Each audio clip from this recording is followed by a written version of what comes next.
Notre Père céleste, c'est notre intention ce soir. Nous nous sommes rassemblés afin de croire, simplement croire le Seigneur Jésus.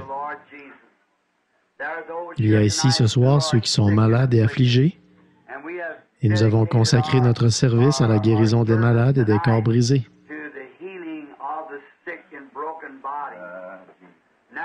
Comme le frère vient de chanter ce magnifique cantique, alors Jésus vint. Puisses-tu, Seigneur, venir sur la scène pour nous ce soir et guérir tous ceux qui sont affligés, et ainsi il n'y aura pas une seule personne infirme au milieu de nous ce soir. Accorde-le, Seigneur, et aide-nous alors que nous regardons la parole pour trouver la foi suffisante pour cette heure. Nous te le demandons dans le nom de Jésus. Amen.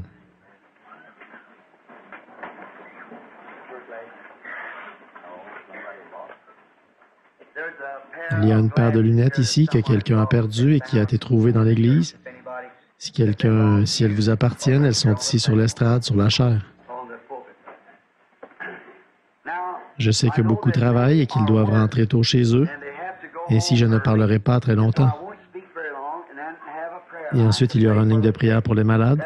Cela me donne une occasion de me rattraper en m'occupant de quelques-unes des urgences qui étaient dans la pièce à côté et que j'ai examinées juste avant d'entrer aussi cet après-midi. Certaines d'entre elles sont bien sûr très, très graves et violentes. J'ai fait des visites afin de prier pour les malades. Et j'ai vu la main de notre Seigneur Jésus guérir les malades et les affligés. Oh, comme il est merveilleux! Nous n'avons pas ces services de guérison très souvent, car généralement, le Saint-Esprit vient s'il y a un cas d'urgence et le discerne très vite. Il le désigne et dit quelque chose à ce sujet. Quant aux autres, peut-être que ce n'est rien de très grave et alors nous les laissons de côté. Je pensais qu'étant ici 2 fois aujourd'hui, il faudrait que nous consacrions un service à la prière pour les malades. Je crois dans la guérison des malades. Je crois que c'est un commandement de la Bible. Nous ne pouvons pas prêcher le plein évangile sans inclure cela. Maintenant, il est possible, je ne sais pas encore, je n'ai pas encore téléphoné à la maison ce soir, mais il est possible que dimanche prochain, je sois de nouveau ici. Et si vous ne recevez rien de notre part cette semaine, si Billy ne vous le fait pas savoir, il le saura dans le courant de la semaine. Si vous n'avez pas de nouvelles, alors nous serons ici de nouveau dimanche prochain. Cela vous donne donc le jour de la fête du travail, voyez-vous, pour vous reposer ou pour retourner chez vous. Ainsi, nous essaierons, si le Seigneur le veut. Eh bien, si vous n'avez pas de nouvelles, je pense que Billy vous enverra une carte ou alors il vous le dira durant le service, d'une façon ou d'une autre. Ainsi, s'il ne vous appelle pas, alors c'est que je reviens dimanche prochain. Frère Neville, c'est en ordre que je revienne? Oh, c'est bien. Y a-t-il quelqu'un qui désire savoir ce qui est arrivé à ce petit Collins ici? Pendant la durée de cette saut, les docteurs avaient dit de ce petit garçon qui avait du rhumatisme articulaire aigu qu'il devait rester couché sur le dos et boire à l'aide d'un tuyau. C'était cela. Le père et la mère l'ont emmené à la maison, l'ont déposé dans la chambre et ont prié pour lui. Et le Seigneur Jésus l'a guéri d'une façon si complète qu'il est retourné à l'école. Et l'administration les a convoqués à cause de cela. Ils ont alors appelé le spécialiste qui s'occupait de lui et elle ne pouvait pas croire. Ils ne pouvaient pas croire une telle chose. Ils ont conduit le petit garçon pour un examen et il était parfaitement normal et en bonne santé. Alors Jésus vint et la puissance du tentateur fut brisée.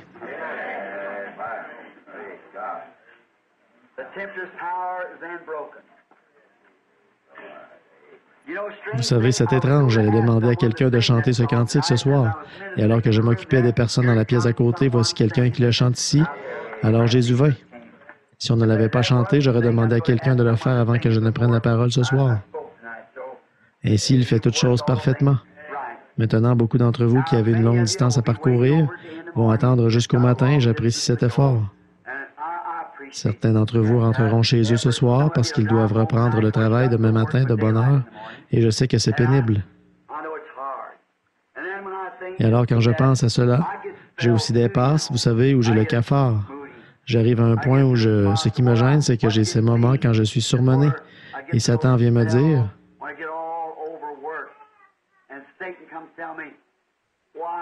« Mais personne ne se soucie de toi.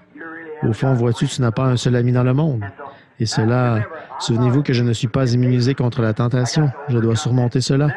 Alors quand je regarde en arrière et que je vois quelque chose comme ceci, je le lui mets sous les yeux et je dis, « Et puis ça? » Cela m'aide à vaincre. Et puis ça, alors? C'est comme pour un certain de mes amis qui est assis dans la salle ici.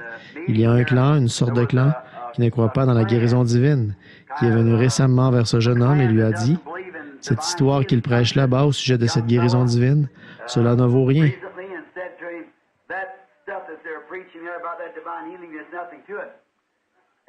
Cet homme habite dans le Kentucky, tout près d'une vieille dame qui, lorsque nous étions au camp d'Acton, se mourait du cancer.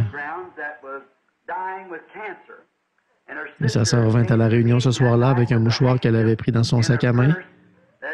Le Saint-Esprit appela cette dame, je n'avais jamais été dans cette région auparavant, et lui dit qu'elle avait un mouchoir dans son sac à main, qu'elle l'avait pris à la maison et que sa sœur se trouvait sur une certaine montagne là-bas, se mourant d'un cancer de l'estomac, et que le docteur avait abandonné son cas. Je lui dis, allez mettre le mouchoir sur cette dame, car ainsi dit le Seigneur, elle vivra.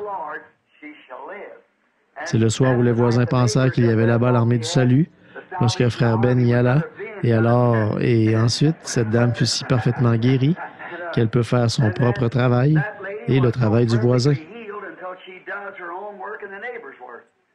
Ainsi, ce jeune homme, sachant cela, a dit, « Alors expliquez son cas. » Ce fut réglé. Expliquez. Vous savez qu'elle avait le cancer, elle était ici à Louisville et le docteur qui l'opérait à ce moment dire simplement « Recousez-la car on ne peut rien faire. » Et maintenant, elle est parfaitement normale et bien portante. Expliquez cela. Ce fut réglé. Vous savez ce que dit la Bible, et il ne peut rien dire de mal car l'homme qui avait été miraculé était debout au milieu d'eux. C'est là où cela confond Satan, n'est-ce pas? L'homme qui avait été miraculé se trouvait là. Dieu ressuscite-t-il les morts? Ici même se trouve un homme qui fut ressuscité des morts. Dieu guérit-il les malades? Oh, les mains qui pourraient se lever partout, Dieu guérit les malades. Et nous savons qu'il est le grand je suis, pas le grand j'étais ou je serai, je suis. Je suis, c'est-à-dire toujours présent, partout, tout le temps. Le même hier, aujourd'hui, éternellement. Maintenant, dépêchons-nous. Lisons dans cette Bible bénie. Je désire lire un passage qui avait coutume de me troubler lorsque je le lisais.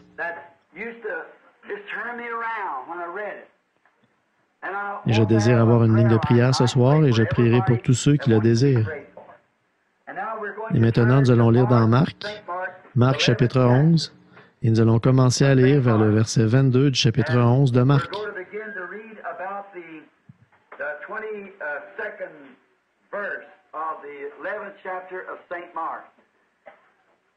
Beaucoup d'entre vous connaissent ce passage de l'Écriture. Il nous est très familier. C'était le passage auquel je pensais, frère Russell, quand il me parla au sujet de ces écureuils. C'était justement le passage auquel je pensais. Cela a toujours été une énigme pour moi. Il a dit, « Si vous dites, pas si je dis, si vous dites. » Maintenant, lisons. Jésus prit la parole et leur dit, « Ayez foi en Dieu. Je vous le dis en vérité, si quelqu'un dit à cette montagne, « Ôte-toi de là et jette-toi dans la mer, » et s'il ne doute point en son cœur, mais croit que ce qu'il dit arrive, il le verra s'accomplir.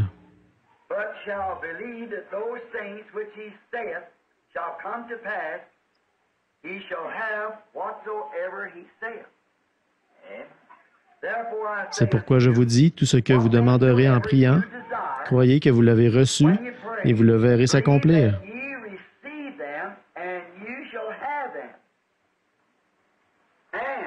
Et, lorsque vous êtes debout faisant votre prière, si vous avez quelque chose contre quelqu'un, pardonnez afin que votre Père qui est dans les cieux vous pardonne aussi vos offenses. Mais si vous ne pardonnez pas, votre Père qui est dans les cieux ne vous pardonnera pas non plus vos offenses.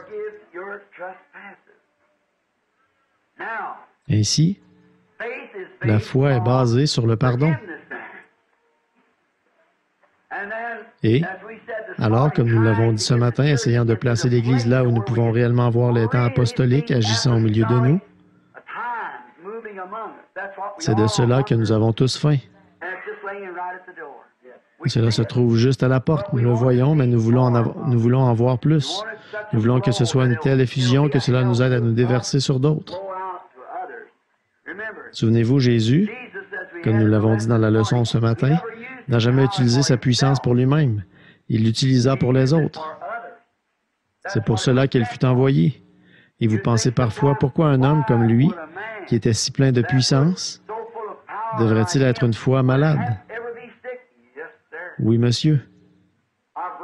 J'ai lu dans un livre quelque part que lorsqu'il ressuscita ce garçon, le fils de la veuve de Naïn, je crois que c'est dans Le Prince de la maison de David, il s'assit sur un rocher et se plaignit d'un mal de tête. Il porta sur lui nos infirmités. Porter signifie prendre sur lui. Voyez, il les porta, et il avait toutes choses comme nous. Il avait la maladie, il avait des tentations, il avait des ennuis, il avait des frustrations comme nous en avons, parce qu'il devait être le genre de médiateur parfait. Il devait donc être un participant, le cultivateur du fruit, avant de savoir. La femme au puits et beaucoup d'autres choses, voyez-vous, si nous regardons dans l'Écriture. Je désire dire que je crois toute l'Écriture et que tout son contenu est vrai.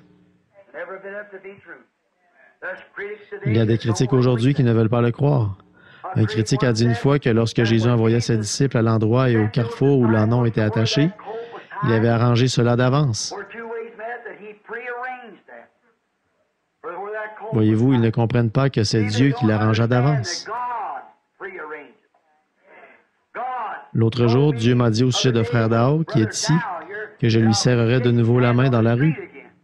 C'est très étrange, je n'étais pas ici ce matin-là, mais 2 minutes de plus, ou 1 minute de plus, et je ne l'aurais pas rencontré dans la rue. Mais je suis sorti de la voiture juste à temps pour lui serrer la main, alors qu'il venait dans la rue. Il ne m'a pas reconnu car il avait enlevé ses lunettes, et ainsi, il ne pouvait pas me voir. Mais quand il a entendu ma voix, il a commencé à pleurer. Qu'était-ce? D'habitude, il ne fait pas cela, mais c'était une réponse à ce qui lui avait été dit là-bas, sous la tente à oxygène. Je lui ai dit de même, vous vous assiérez de nouveau dans l'église. C'était le désir de son cœur. Lorsque nous eûmes une réunion à Chicago, il voulait y aller, son cœur le désirait. Je lui ai envoyé un télégramme de salutation de notre part et de la part des enfants, lui disant que nous prions afin qu'il guérisse rapidement. Et un frère bienveillant qui le visitait nous rapporta qu'il voulait tellement venir. Le voici avec nous ce soir. Voyez-vous, cela n'était pas arrangé d'avance. C'est le même Dieu qui a arrangé cela. Il fait concourir toutes choses parfaitement et au moment précis. Un critique a dit une fois, ce n'est pas étonnant que Jésus ait pu prendre 5 pains et en nourrir 5000, car, dit-il, les pains étaient plus gros en ce temps-là. Et il a simplement coupé chaque pain pour en nourrir 1000. Je vous ferai remarquer que c'est ce qu'un petit garçon avait pour son dîner. Un petit garçon transporta 5 miches de pain qui peut nourrir à satiété 5000 personnes. Et ensuite, n'y eut-il pas 12 paniers pleins qu'ils emportèrent? Voyez-vous, ce ne sont que des critiques, c'est tout. Cela ne change pas la parole de Dieu. Elle continue d'être la même. Nous voulons maintenant parler de la foi, mais d'un type de foi différent, la foi parfaite. C'est une grande chose. Or, la foi, la Bible nous dit que la foi vient de ce qu'on entend. Maintenant, vous ne pouvez pas être sauvé sans la foi.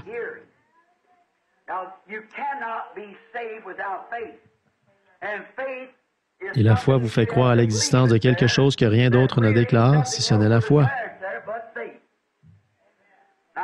J'essaie maintenant de vous amener à recevoir la foi afin que vous puissiez être prêt pour cette ligne de prière dans quelques minutes. Maintenant, la foi, il faut que celui qui s'approche de Dieu croie que Dieu existe. Il est impossible de plaire à Dieu sans la foi. Vous ne pouvez pas lui plaire. Et si vous dites que vous croyez en Dieu, vous ne l'avez jamais vu. Vous devez donc le croire par la foi. Et si vous pouviez le voir, ce ne serait plus la foi. Voyez-vous, tout ce que l'essence déclare, ce n'est plus la foi, c'est un fait scientifique. Voyez-vous, ce n'est plus la foi. Mais vous devez l'accepter, lui, par la foi. Et celui qui s'approche de Dieu doit croire en Dieu. Et la foi vient de ce qu'on entend, la parole de Dieu.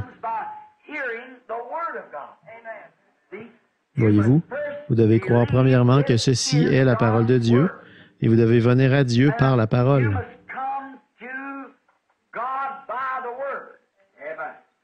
Voyez-vous, prenez simplement la parole, ce qu'elle dit, et dites c'est juste. Toutes les autres choses qui lui sont contraires ne sont pas justes. Abraham dut croire simplement ce que cette voix lui avait dit. Et lorsqu'il fut âgé de 100 ans, 25 ans plus tard, il croyait cela plus fort que 25 ans plus tôt, lorsque cela lui fut donné. Voyez-vous, il le croyait. Il ne douta pas par incrédulité de la promesse de Dieu, mais il fut fortifié, donnant gloire à Dieu, sachant qu'il pouvait accomplir ce qu'il avait promis. Et c'est ainsi que chacun doit être. Vous devez venir avec une foi infaillible, croyant que Dieu a fait la promesse. Mais maintenant, vous devez être dans une certaine position pour avoir cette foi. Et c'est de cela que nous allons parler, voyez-vous, afin de recevoir cette foi. Dans Hébreux, le livre des Hébreux, au chapitre 11, il nous est dit que la foi est la substance des choses qu'on espère. Voilà pourquoi beaucoup de personnes ne parviennent pas à recevoir leur guérison ou ce qu'elles demandent. C'est parce qu'elles prennent la foi pour quelque chose qui n'est pas.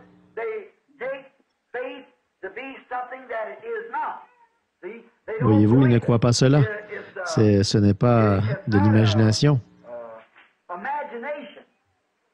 C'est une substance réelle.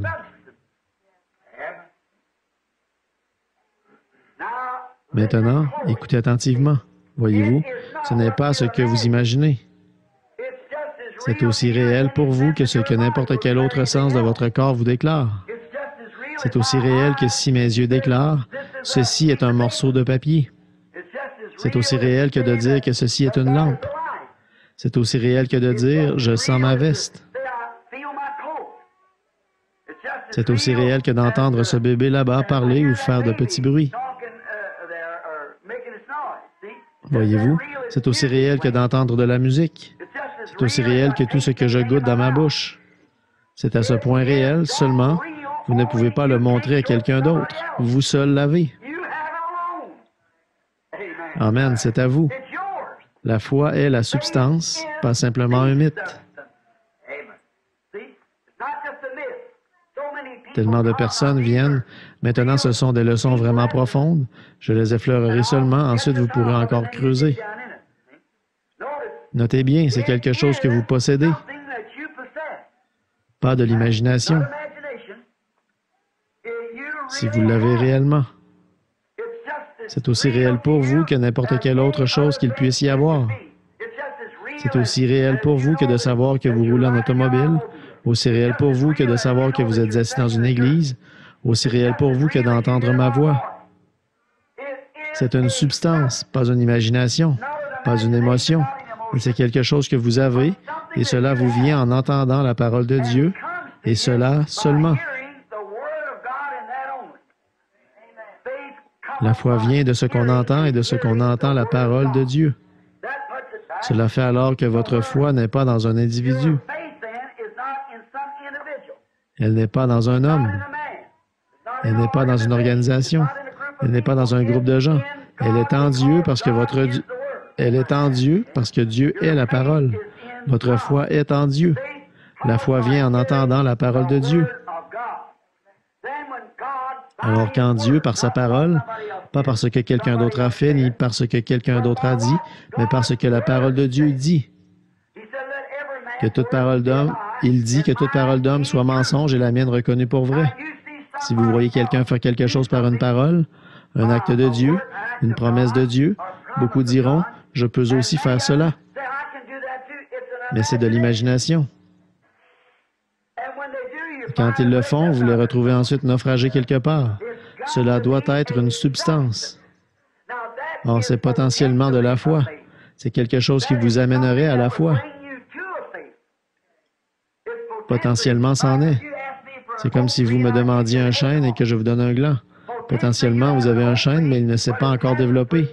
Mais quand il pousse vraiment, c'est un chêne. Et quand vous imaginez que Dieu fait ceci, et quand cela vous est révélé, c'est alors de la foi, une foi parfaite qui ne peut faillir. C'est la raison pour laquelle ces visions sont si extraordinaires pour moi, parce qu'elles ont été reconnues justes chaque fois. Voyez-vous? Et je sais qu'il a promis cela. Il a promis cela dans sa parole, et il vient ici et le promet pour ce jour. C'est pourquoi vous savez où vous vous tenez quand c'est lui qui le dit. Vous voyez, cela me donne de la foi parce qu'il ne fait rien qui soit contraire à sa parole écrite. Voyez-vous? Si c'était contraire à la parole, je ne pourrais pas avoir foi en cela. Cela nous ramène directement à la parole. Voyez-vous, la foi qui vient en entendant la parole de Dieu. Vous devez entendre la parole. La parole de Dieu est cette parole entièrement suffisante. Cette parole est tout ce dont vous avez besoin. La foi est la substance. Et dans Hébreu, nous découvrons ce qu'était la foi et ce que firent ceux qui l'avaient. Il y a souvent des personnes qui ont la foi aujourd'hui et qui demain ne l'ont pas. Et le jour suivant, il y a autre chose. Mais aussitôt que Dieu l'ancre et que vous le voyez, il n'y a plus rien qui pourra vous ébranler. Sans quoi vous ne faites que tâter, tendre vers cela, présumer, et présumer signifie se hasarder sans autorité. Vous essayez ceci, vous essayez cela, vous allez de ce côté, vous courez ici, vous courez là, vous n'avez pas encore la foi. Mais quand, c'est-à-dire ce que nous appelons la foi. Excusez-moi, je veux que vous... Merci, frère. Je veux maintenant que vous compreniez ceci. Nous, l'Église doit s'élever dans la puissance de Dieu. Nous sommes trop près de la fin maintenant. Je crois que l'Église est en état de recevoir l'enseignement de choses un peu plus profondes et d'en faire sortir un peu de cette soi-disant croyance afin d'entrer dans quelque chose de réel. Voyez-vous, ce doit être quelque chose que vous savez.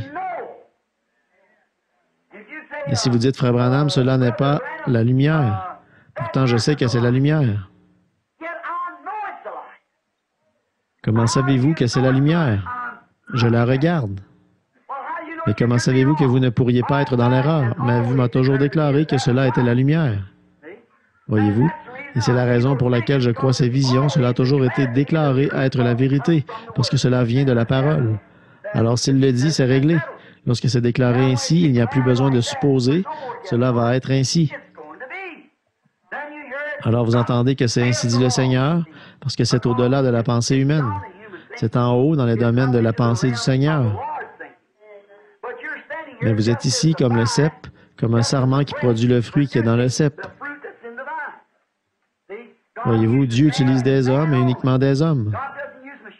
Dieu n'utilise pas des machines, Dieu n'utilise pas des groupes d'hommes, Dieu n'utilise pas des organisations, Dieu utilise des individus, toujours. La foi est la substance, et par elle, nous comprenons comment toutes ces choses sont faites.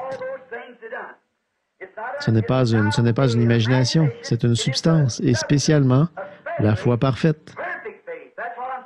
C'est de cela que je parle ce soir, comment arriver à la foi parfaite. Ce n'est pas une imagination. Il y a des personnes qui viennent et qui disent « Oh, j'ai vraiment la foi. Oh, je l'ai vraiment. » Alors pourquoi êtes-vous debout ici, voyez-vous? Vous voyez, vos actions prouvent que vous n'avez pas ce dont vous parlez. Voyez-vous? Si vous avez la foi, alors pourquoi êtes-vous dans la ligne de prière? Voyez-vous, pourquoi faites-vous ces choses? Voyez-vous, si vous aviez la foi parfaite, vous regarderiez directement à Dieu, vous croiriez et vous vous en iriez. Vous n'auriez pas besoin de venir dans une ligne de prière. Vous n'auriez pas besoin de ces choses parce que votre foi l'a déjà fait. Voyez-vous? À quoi servirait-il que je dise « Je dois mettre une chemise ». Je porte une chemise. Comment savez-vous que vous portez une chemise? Eh bien, je la vois, je la sens et je sais qu'elle est là. C'est à ce point réel lorsque la foi parfaite s'accroche. Vous n'avez rien besoin de plus. C'est déjà fait, vous le savez. Comment le savez-vous? La foi me le dit. C'est cela, vous voyez, comprenez-vous maintenant ce que je veux dire au sujet de la foi parfaite? Maintenant, en d'autres termes, je me risque à sortir. Eh bien, j'irai. La Bible dit appeler les anciens pour qu'ils fassent l'onction d'huile et qu'ils prient pour cela. Je le sais, j'irai là-bas. Et vous dites, je vais être guéri. Vous voyez, vous le faites par vous-même. Si vous ne faites pas attention, vous allez vous emballer. Et alors que vous passez par là, vous dites, oh, je n'ai pas encore. C'est cela, vous n'aviez pas la foi. Votre foi véritable le fera à ce moment-là. Votre foi véritable vous le rendra si réel que... Regardez la petite femme avec la perte de sang. Elle dit, si seulement je peux toucher le bord de son vêtement, je serai guérie. Et aussitôt qu'elle le fit, elle dit qu'elle sentit au-dedans d'elle que sa perte de sang s'était arrêtée. Elle le crut réellement.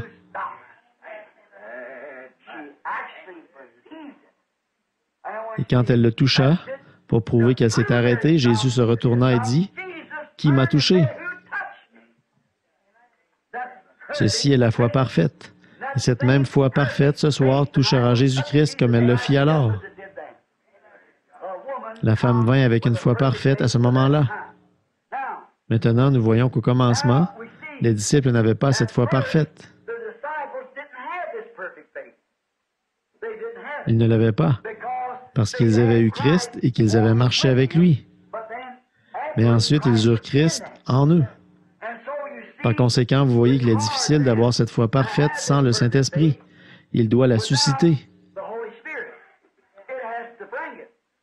Il le fait.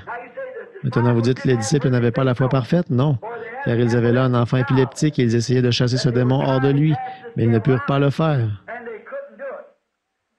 Le Père, voyant Jésus venir, lui dit, « Nous avons amené mon fils vers tes disciples, mais ils n'ont pu le guérir. » Voyez-vous? Et ensuite, les disciples dirent à Jésus, « Pourquoi ne pouvions-nous pas le guérir? » Et Jésus leur dit, « À cause de votre manque de foi, de votre incrédulité. » C'est juste, à cause de votre incrédulité. Maintenant, souvenez-vous qu'ils avaient la puissance. Jésus leur avait donné la puissance pour guérir les malades, ressusciter les morts et chasser les démons, juste quelques jours avant. Ils avaient la puissance, mais pas la foi pour utiliser la puissance. Maintenant, voilà le Branham Tabernacle, voilà l'Église, l'épouse aujourd'hui. Le Saint-Esprit est ici avec la puissance, mais vous n'avez pas cette foi pour l'animer. Voyez-vous ce que je veux dire? Il faut de la foi pour l'animer. Tenez, j'ai une cartouche que j'ai chargée à la main. Je sais ce qu'elle fera selon la balistique, de même que la parole. Mais je dois tirer un coup de feu.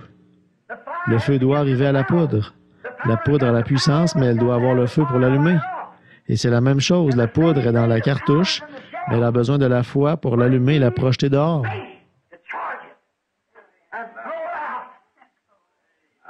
C'est cela qu'il faut, la foi parfaite pour mettre le feu à la puissance du Saint-Esprit que nous avons maintenant, depuis qu'il est venu sur nous.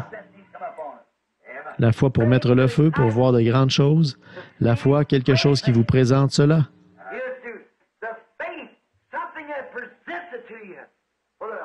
Avec un cœur plein de joie, vous marchez dans la chambre de malade, sachant exactement ce que vous allez dire.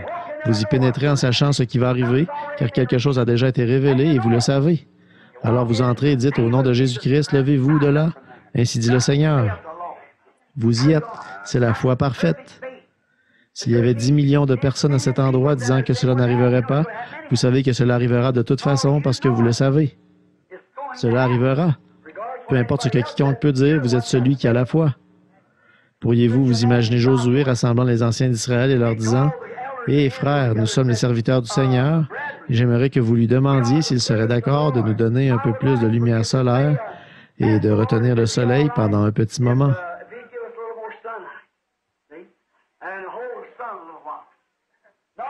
Non, il en avait besoin. Et sans prière, sans rien, il en avait besoin et il commanda simplement au soleil. Il dit, « Arrête-toi là. »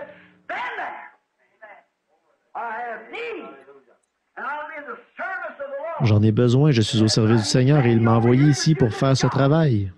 Je le fais le mieux possible. Mais l'ennemi s'est rassemblé et il est par ici. Si je laisse le soleil descendre, ils se rassembleront et me causeront plus d'ennuis. C'est pourquoi arrête-toi. Et toi, l'une aussi. Amen. Il restera là pendant 24 heures. Maintenant, si le monde tourne et qu'il l'ait arrêté, et que le soleil soit resté à un endroit sans se déplacer, qu'est-il alors arrivé? Maintenant, si vous ne croyez pas cela, vous devenez un infidèle. Et alors, si vous le croyez, vous vous mettez la science à dos, parce qu'ils disent que si le monde s'arrêtait, il tomberait. Ainsi qu'en est-il? Si vous dites que la parole de Dieu n'est pas juste, alors vous êtes un infidèle, voyez-vous? Mais cela arriva. C'est le principal. Je n'en connais pas la mécanique, mais cela arriva. Je ne connais pas la mécanique du Saint-Esprit, mais je sais qu'il tomba sur moi. Je ne peux pas en dire la mécanique, mais j'en connais les bénédictions. Tout ce que je désire connaître, ce sont les bénédictions du Saint-Esprit. Et la mécanique, c'est lui qui l'a fait marcher. C'est son secret. Ce garçon ne put pas être guéri parce que les disciples avaient la puissance. Jésus leur avait donné la puissance pour guérir toutes sortes de maladies, pour chasser les démons, pour purifier les lépreux, pour ressusciter les morts. Il leur avait donné la puissance, mais ils n'avaient pas la foi pour exploiter la puissance qu'ils avaient. Alors ils questionnèrent Jésus, lui dirent, « Mais pourquoi n'avons-nous pas pu le faire? » Alors souvenez-vous qu'ils avaient la parole, et la parole était alors chère. Et la parole leur dit, « Je vous donne la puissance. » Amen.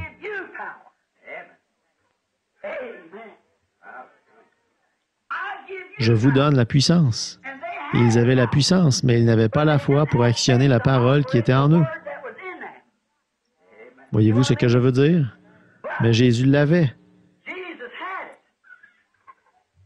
Il était la parole et il avait la foi que ce qu'il disait arriverait. Il dit, « Oh, amenez-le ici. Jusqu'à quand vous supporterai-je? » Il avait la foi avec sa puissance. Comment l'avait-il?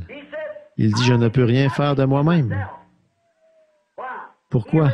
Parce qu'il avait confiance en ce qu'il était. Il avait confiance dans le fait qu'il savait qu'il était la parole. Et il avait foi en Dieu qui avait fait de lui la parole. Il était Dieu, la parole, et elle était en lui, et cela lui donna la foi parce qu'il comprit sa position. Il savait ce qu'il était parce que l'Écriture avait dit qu'il était ceci. Chaque passage de l'Écriture s'enchaînait pour prouver qu'il était exactement ce que l'Écriture avait dit qu'il serait, et il savait ce qu'il était. C'est pourquoi il avait confiance en ce que Dieu avait fait de lui. S'il fit ainsi, alors ne pouvons-nous pas, comme croyants, avoir confiance en ce que Dieu a fait de nous? Voici les signes qui suivront ceux qui auront cru. Il avait foi en ce qu'il était.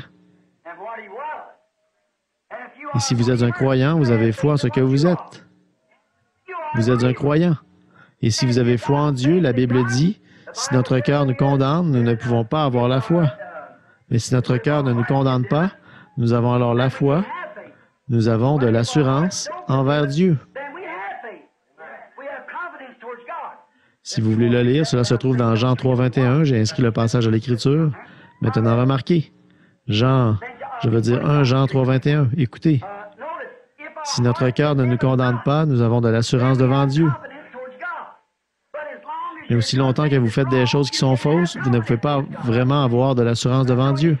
Ainsi, voyez-vous, vous saurez automatiquement que vous êtes dans l'erreur. Vous vous remettez automatiquement à la place d'un pécheur si vous savez que vous êtes dans l'erreur. Mais si votre cœur ne vous condamne pas et si vous savez que vous êtes un croyant et qu'il n'y a rien entre vous et Dieu, vous pouvez demander ce que vous voulez, sachant que cela vous sera donné, parce que c'est la parole qui vous est donnée, comme elle le fut à ses disciples. Alors la seule chose que vous devez faire, c'est d'avoir foi en ce que vous êtes. Ayez foi dans ce que la parole dit que vous êtes. Jésus avait foi dans la parole de Dieu qui disait ce qu'il était. Il est écrit de moi. David, dans les psaumes, les prophètes et tous les autres, n'ont-ils pas parlé de lui? Je suis le pain de vie qui vient de Dieu et qui est descendu du ciel. Amen. Je suis cet arbre de vie du jardin d'Éden.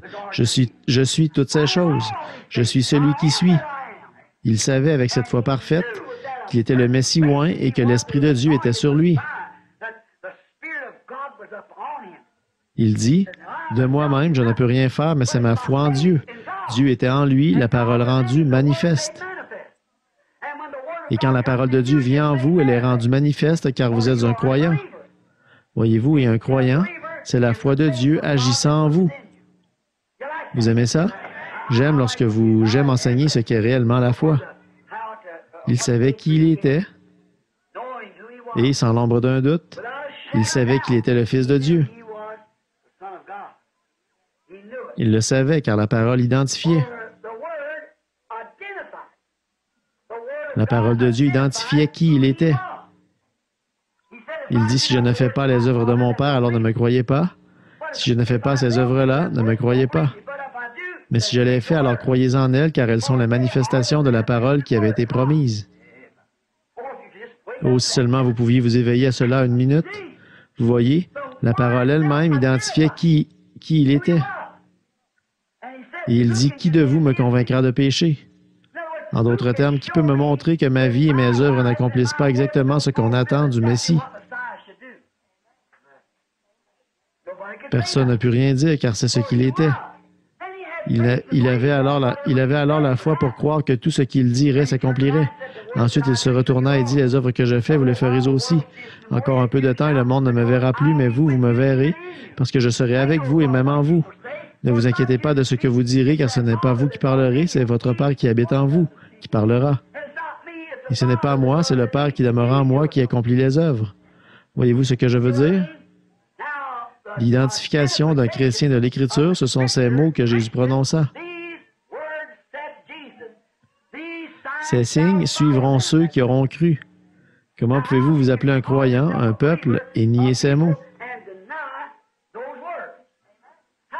Comment pouvez-vous vous appeler un croyant et nier une partie de cette parole? Voyez-vous, vous ne pouvez pas le faire. Vous n'êtes pas un croyant, c'est pourquoi ces signes ne peuvent pas vous suivre, car vous acceptez et croyez seulement ce que vous voulez, et le reste, vous ne le croyez pas. Mais vous devez prendre le tout et le croire. Et lorsque vous croirez vraiment, pas soi-disant croire, mais réellement croire, alors ces signes suivront ceux qui auront cru. Oh, pourriez-vous comparer un chrétien d'aujourd'hui avec ces chrétiens d'antan? Voyez combien ces disciples marchaient dans la puissance de l'Esprit, poussés par le Saint-Esprit, tel un prisonnier, comme je l'ai prêché l'autre soir, un prisonnier de la parole et de la volonté de Dieu. Il ne pouvait même pas bouger avant que Dieu ne le pousse à le faire. N'aimeriez-vous pas voir une telle Église se lever? Elle le fera. Nous retournons à cela. Cela doit arriver. C'est vrai. C'est en route maintenant, je crois. Car la parole a identifié ce qu'il était. Et la même parole nous identifie. Voyez-vous, si un homme m'aime, il gardera mes commandements. S'il dit qu'il m'aime et qu'il ne garde pas chacun de mes commandements, c'est un menteur et la vérité n'est même pas en lui. Vous dites, je ne crois pas tout, alors c'est que vous n'êtes qu'un incroyant, c'est tout. Si la Bible le dit, alors c'est juste, et c'est ainsi pour l'éternité. Ce que la Bible dit, c'est la vérité. Remarquez ce qu'il nous a dit. Si vous demeurez en moi et que ma parole demeure en vous, Jean 15, si vous demeurez en moi, si vous avez foi en lui, si vous demeurez en moi et que ma parole demeure en vous, alors vous, demandez ce que vous voulez. Vous voyez, il savait qui il était. C'est pourquoi il avait la foi. La foi put produire lorsqu'il sut ce qu'il était. Si vous demeurez en moi et que ma parole demeure en vous, alors vous savez qui vous êtes. Demandez ce que vous voudrez et cela vous sera accordé. Ne serait-ce pas merveilleux ce soir si tous ceux qui viennent dans cette ligne de prière disaient « Je suis un chrétien, rien ne me condamne. Je sais que mon cœur ne me condamne pas. Quelque chose me dit que ce soir, c'est la fin de ma souffrance. » Si vous croyez, vous repartirez d'ici avec quelque chose. Peu importe avec quelle émotion vous venez ou ce que vous faites, cela ne marchera pas avant que cette foi parfaite ne soit manifestée et identifiée en vous comme une substance. Mais lorsqu'elle est là, rien ne peut plus vous ébranler et vous en détacher. Si vous aviez le cancer et que le docteur vous a dit hier que vous alliez mourir avant lundi matin, votre cœur est atteint, vous ne pouvez plus respirer, le cancer vous a rongé complètement, votre circulation sanguine s'est entièrement transformée en cancer, quel que soit votre état, et que quelque chose vienne avec la substance de cette foi véritable, que la foi parfaite devienne une substance en vous, vous ririez au nez de ce docteur. Vous seriez comme le vieil Élie, lorsqu'il marchait devant l'idole et disait « Pourquoi n'appelez-vous pas un peu plus fort? » Peut-être qu'il est occupé. Il savait ce qu'il allait faire, car Dieu lui avait dit ce qui allait arriver. Il dit que le Dieu qui répondra par le feu soit Dieu. Ils dirent, nous acceptons cette proposition, et ils versèrent de l'eau sur les autels. Ils se firent des incisions et firent tout le reste, et ils appelèrent, ô Baal, réponds-nous. Élie était aussi calme que possible. Il dit, appelez un peu plus fort, il est peut-être occupé, il est peut-être à la pêche. Il fait peut-être quelque chose d'autre, vous voyez, il est parti quelque part. Il se moqua d'eux parce qu'il savait que cela allait arriver.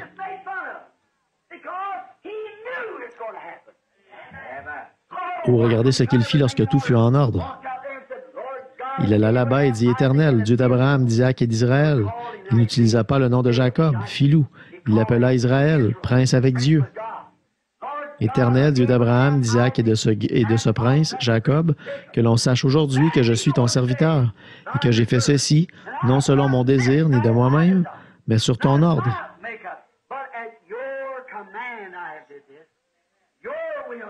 Selon ta volonté, et que c'est toi qui m'as dit ce qu'il fallait faire. Tu m'as montré que ces choses seraient ici. Maintenant, j'ai versé l'eau sur l'autel, j'ai fait toutes ces choses selon ton commandement. Maintenant que cela se sache. Et quand il eut dit cela, le feu tomba des cieux. Il avait confiance qu'il tomberait, parce qu'il avait la substance. Pourquoi? Parce que la parole l'avait dit. La Bible est la même parole de Dieu.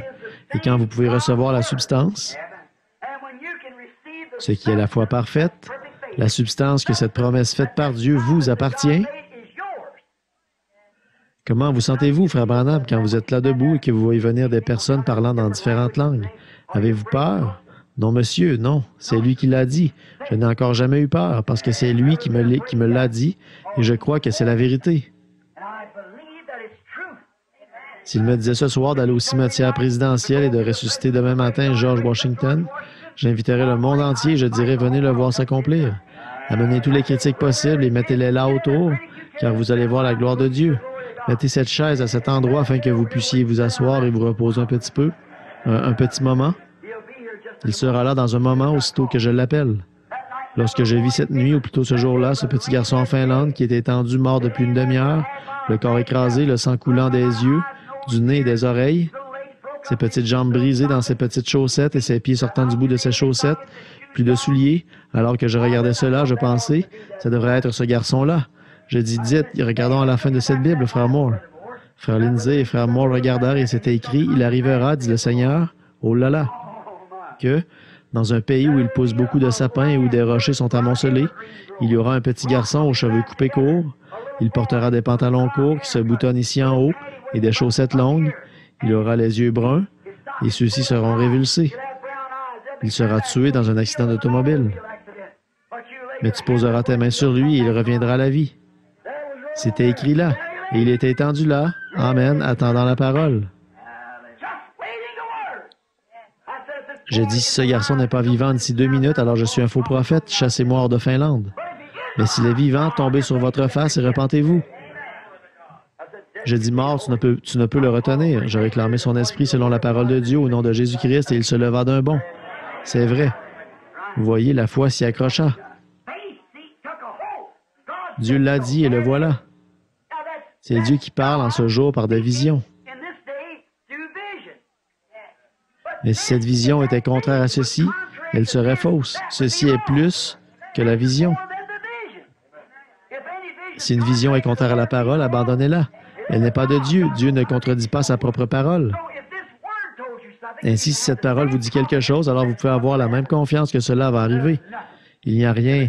Si elle dit, ils imposeront les mains aux malades et ils seront guéris, eh bien, frère, si cette foi parfaite s'y accroche, puisque vous aurez passé par cette ligne de prière, vous sauterez en partant d'ici et crierez, c'est terminé. C'est terminé. C'est entièrement terminé. C'est fini. Si vous aviez une requête dans votre cœur et que vous croyiez que la prière qui a été faite pour cela sera exaucée, vous n'avez rien à discuter, car c'est ce qui va arriver, comme pour la femme avec la perte de sang. Jésus avait la foi parfaite. Il l'avait et elle vint parce qu'il était la parole. Et vous devenez la parole comme vous recevez la parole. Si vous demeurez en moi et que mes paroles demeurent en vous, mes paroles, c'est-à-dire cette parole, demeure en vous. Demandez ce que vous voudrez, cela vous sera accordé. Voyez-vous, si vous êtes à cette montagne autour de là, et si vous ne doutez pas, mais croyez que ce que vous dites arrive, vous le verrez s'accomplir. Tout ce que vous demanderez en priant, croyez que vous l'avez reçu, vous le verrez s'accomplir, cela vous sera donné. Ni le temps, ni l'espace, ni rien d'autre ne le changera.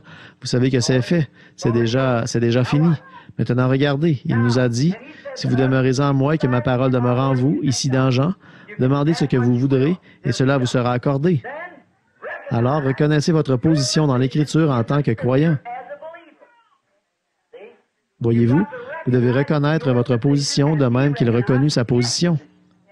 N'est-il pas écrit que Christ viendrait et qu'il ferait toutes ces choses? Dit-il à Cléopas et aux autres ce matin-là? N'est-il pas écrit dans les Écritures qu'il devait souffrir et être mis à mort pour ensuite ressusciter le 3e jour? Pourquoi êtes-vous si lents à comprendre? Et ils pensèrent, comme cet homme parle différemment des autres hommes. Et quand ils furent dans l'auberge, ils découvrirent que c'était lui. Voyez-vous, leurs yeux étaient empêchés de le reconnaître.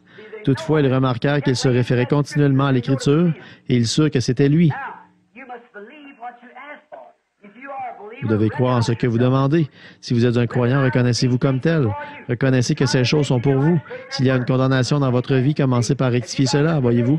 Si vous avez une condamnation dans votre... vous pouvez demander à Oral Roberts et à une douzaine d'autres personnes qui ont la foi de venir ici, de prier pour vous et de sauter de bas en haut et de verser de l'huile sur vous, 5 litres à la fois, mais cela ne bougera toujours pas. C'est vrai. Qu'arrive-t-il à ceux qui ne sont pas guéris dans les réunions d'oral? Je les retrouve dans la ligne de prière. Vous l'entendez dire, on a déjà prié pour vous. Un homme avec des cheveux foncés assez grands, il a une forte mâchoire. C'est Oral Roberts, voyez-vous. Et c'était dans telle ville, un endroit appelé ainsi. Oui, c'est vrai, voyez-vous. Tel homme a prié pour vous, vous voyez comme cela. Mais voici votre ennui, voyez-vous. Allez rectifier cette chose. Allez là-bas et confesser ce péché à votre mari ou à votre femme. Allez faire cette chose. Cela ne vous fera jamais de bien, peu importe qui prie pour vous, avant que vous ne rectifiez cela. La condamnation est dans votre cœur et Dieu ne viendra pas dans ce cœur qui est condamné. Dieu n'y habite pas. Vous devez le rectifier. Ensuite, quand vous l'avez fait, vous devez avoir la foi. Si tout est juste, vous devez avoir la foi et croire. N'ayez pas peur. Dans le livre de Job, il est dit que Job eut peur.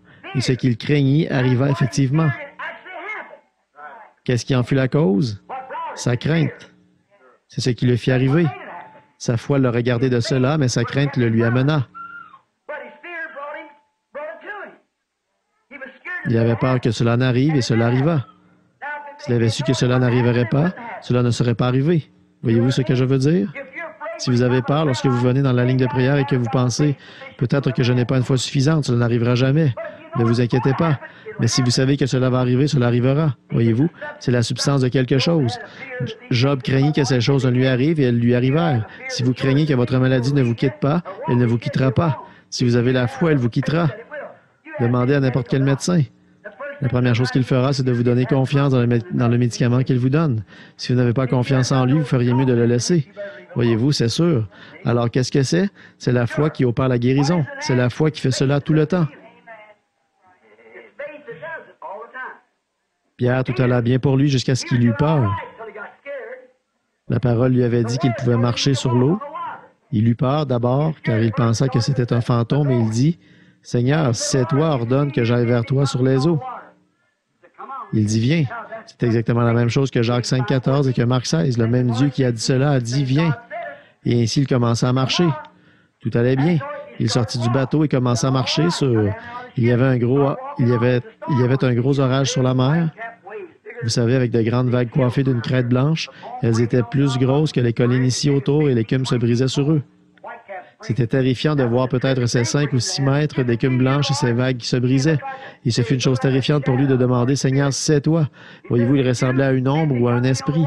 Il dit, « C'est toi, ordonne que j'aille vers toi sur les eaux. » Jésus lui dit, « Viens. » Il fit un pas et dit, « C'est le Seigneur, je vais simplement marcher. » Mais quand il regarda les vagues, il eut peur. Que se passa-t-il dans son esprit? Premièrement, il pensa, « Je vais marcher parce que la parole m'a dit de marcher. » Et ensuite, il regarda ses symptômes. Il regarda et vit la grosseur de ces vagues, et il eut peur. Et aussitôt, il s'enfonça. Voyez-vous, ce qu'il craignit arriva. Ce qu'il crut arriva. Quand il crut qu'il pouvait marcher, il marcha.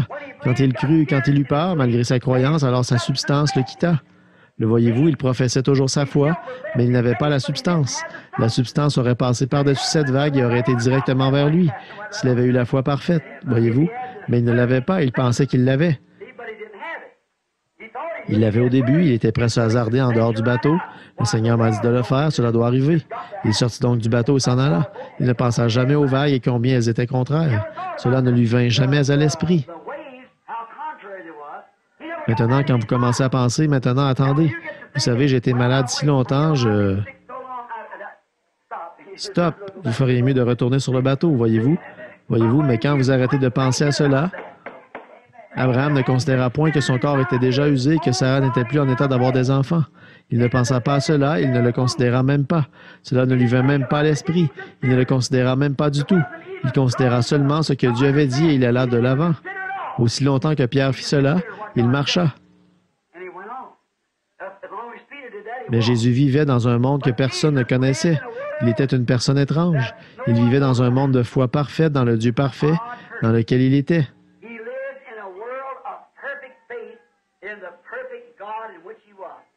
Si nous vivions comme des chrétiens avec une foi parfaite, nous serions des mystiques pour le monde. Les gens ne vous comprendraient pas. Vous marcheriez dans l'esprit. Ce que l'esprit dirait, vous le feriez. Ce qu'il interdirait, vous ne le feriez pas. Alors les gens commenceraient à dire, vous seriez une personne mystique pour eux.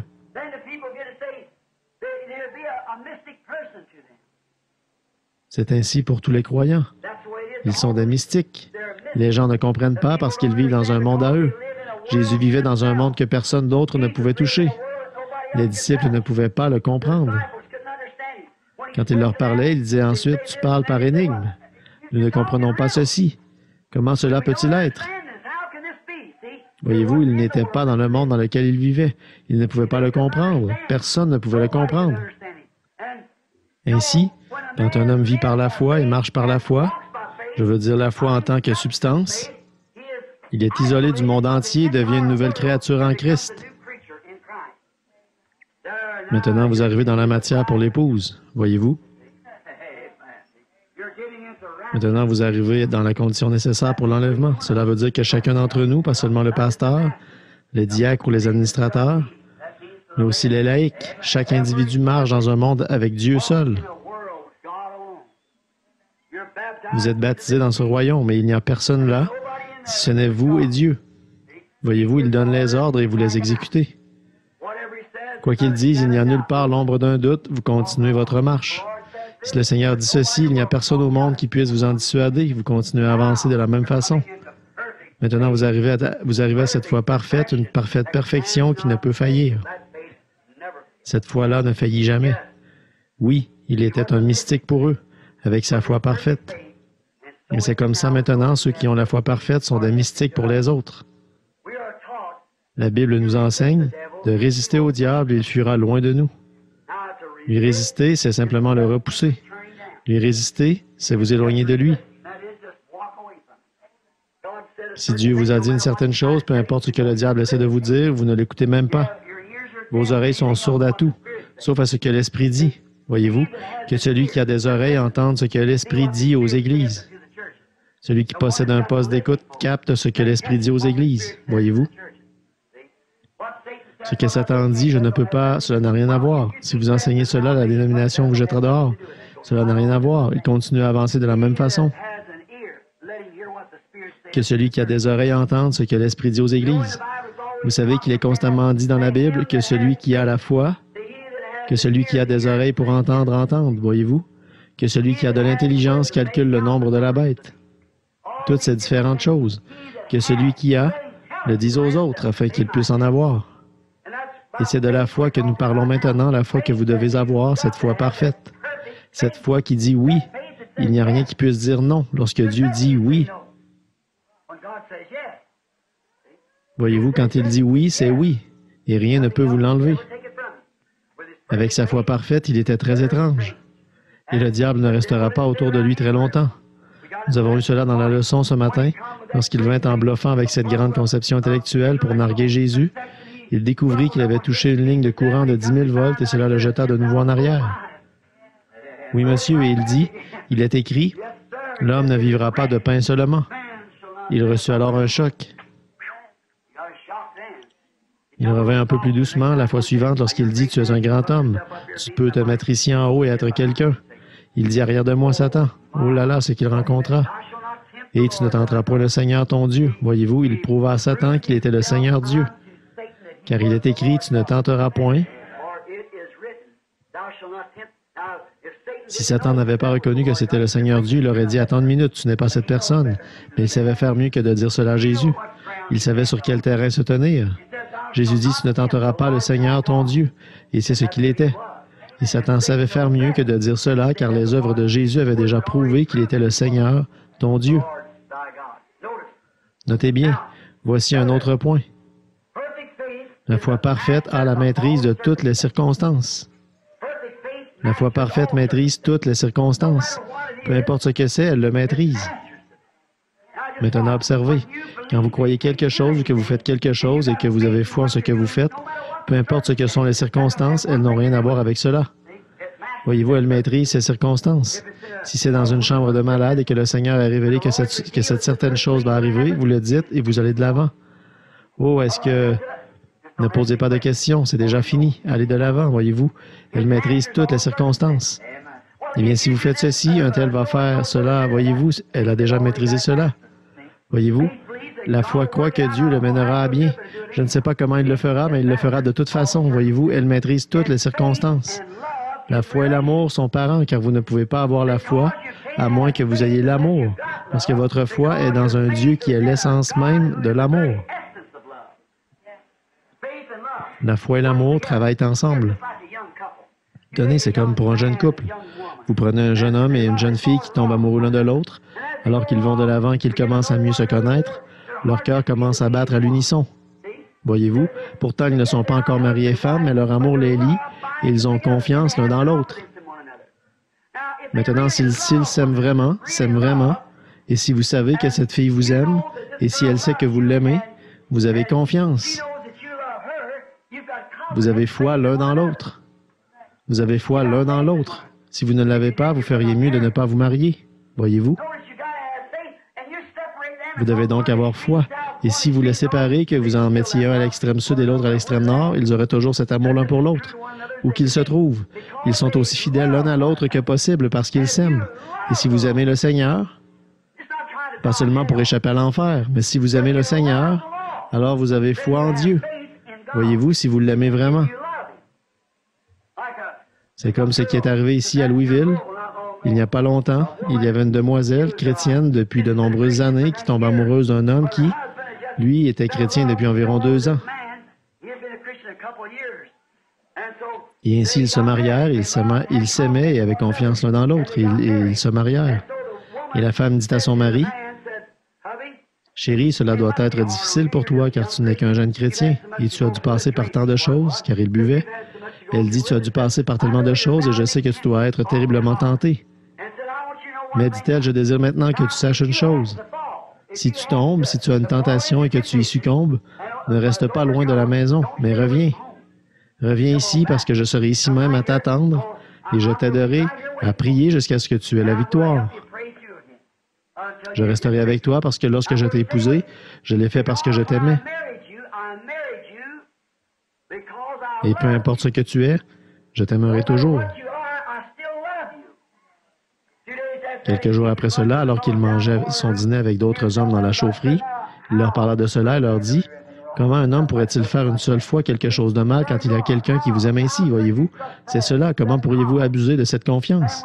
Et lorsque nous étions des pécheurs et que nous étions sans Dieu, éloignés de lui dans le monde, dans la saleté, dans la boue, comme j'en ai parlé ce matin, Dieu est venu à nous. Dieu vous a cherché. Vous n'avez jamais cherché Dieu. Nul ne peut venir à moi si le Père ne l'attire. Et Dieu est venu dans la saleté où vous étiez, vous y a cherché et vous en a fait sortir. Cela devrait créer un amour parfait. Regardez ce que vous étiez et regardez ce que vous êtes. Qui a fait cela? Quelqu'un qui vous aimait. Alors ne pouvez-vous pas avoir foi dans ce qu'il vous a promis? Un réel et véritable amour créera en vous la confiance dans sa parole. Il m'a pris alors que je n'étais rien, et je ne suis toujours rien, mais je suis dans sa main. Il m'a pris et il m'a aimé alors que j'étais repoussant. Il vous a aimé alors que vous étiez repoussant, mais il vous a transformé. C'est ce que disait la sœur de couleur cette fois-là, dans son témoignage. Je ne suis pas ce que je devrais être et je ne suis pas ce que je voudrais être, mais je ne suis pas ce que j'étais. Elle savait qu'elle avait fait du chemin et que quelque chose était arrivé. Et c'est ainsi. Si Dieu, quand j'étais séparé de lui, m'aima à tel point qu'il se baissa pour me ramasser, cela me donne confiance dans le fait qu'il désire m'utiliser. Il a un but en faisant cela. Il a vu quelque chose en moi. Il a vu quelque chose en vous. Il avait une raison de vous sauver.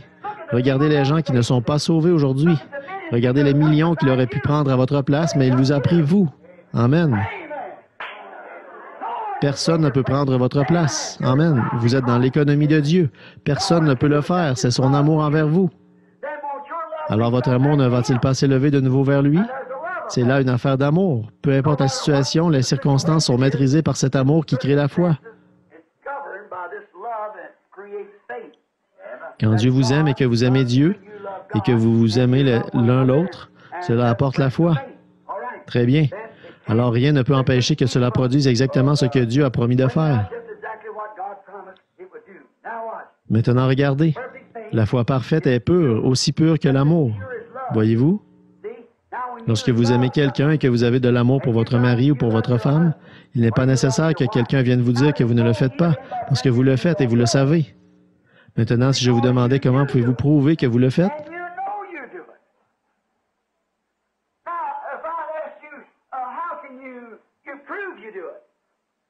Oh, je le prouve par la manière dont je vis vis-à-vis de lui, voyez-vous. Je suis une épouse fidèle et honnête. Je suis un mari loyal et honnête, et cela prouve que j'aime ma femme ou que j'aime mon mari.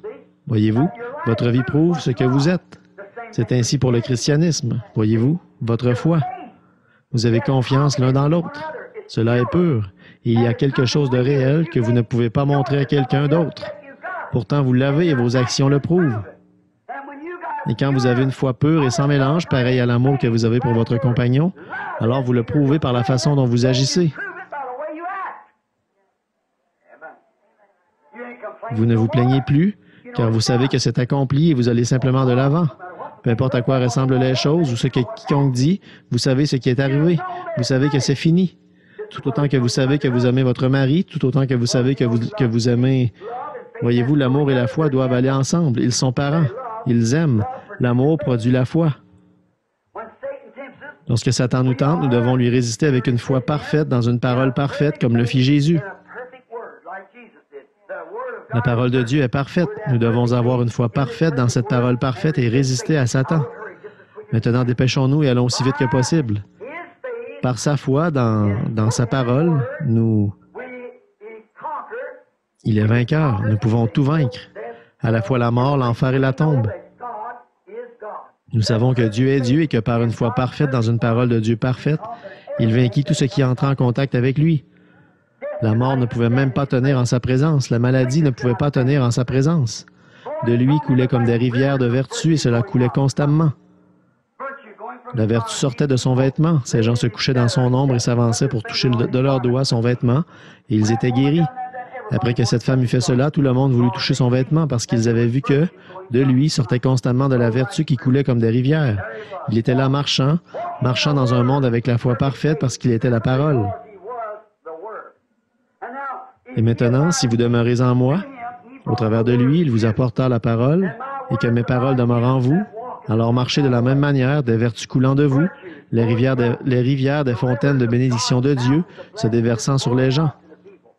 Voyez-vous ce que je veux dire? Vous ne le simulez pas, vous ne l'imaginez pas. Cela arrive effectivement et vous le voyez. Si vous ne faites que l'imaginer, cela ne fait aucun bien. Mais si c'est réellement là, cela arrive vraiment. Maintenant, observez. Par elle, se tenant là, il put dire, « Si vous détruisez ce corps, ce temple, je le relèverai en 3 jours. » Pourquoi? Il en était convaincu, parce que les Écritures avaient dit que lui, le Messie, le ferait. Je ne livrerai pas son âme au séjour des morts et ne permettrai pas que mon bien-aimé voie la corruption. Un prophète à qui la parole est adressée avait dit que cela arriverait, et il savait qu'il était cette personne. Et lorsque Jésus dit « La prière de la foi sauvera le malade », ou « Ils imposeront les mains aux malades, et ils seront guéris », vous devez avoir la même confiance parfaite que « Lorsqu'on m'imposera les mains, je serai guéri ». Parce que c'est ce qu'il a dit. Il a dit, si vous détruisez ce corps, je le relèverai. Parce qu'il savait qu'il était le Messie. Je ne permettrai pas que mon bien-aimé voie la corruption. Il savait qu'il était le bien-aimé. Je ne livrerai pas son âme au séjour des morts. Il ne l'a pas fait. Il savait qu'il le ferait. Il avait confiance qu'il était là pour vaincre à la fois la mort et l'enfer. Car il dit,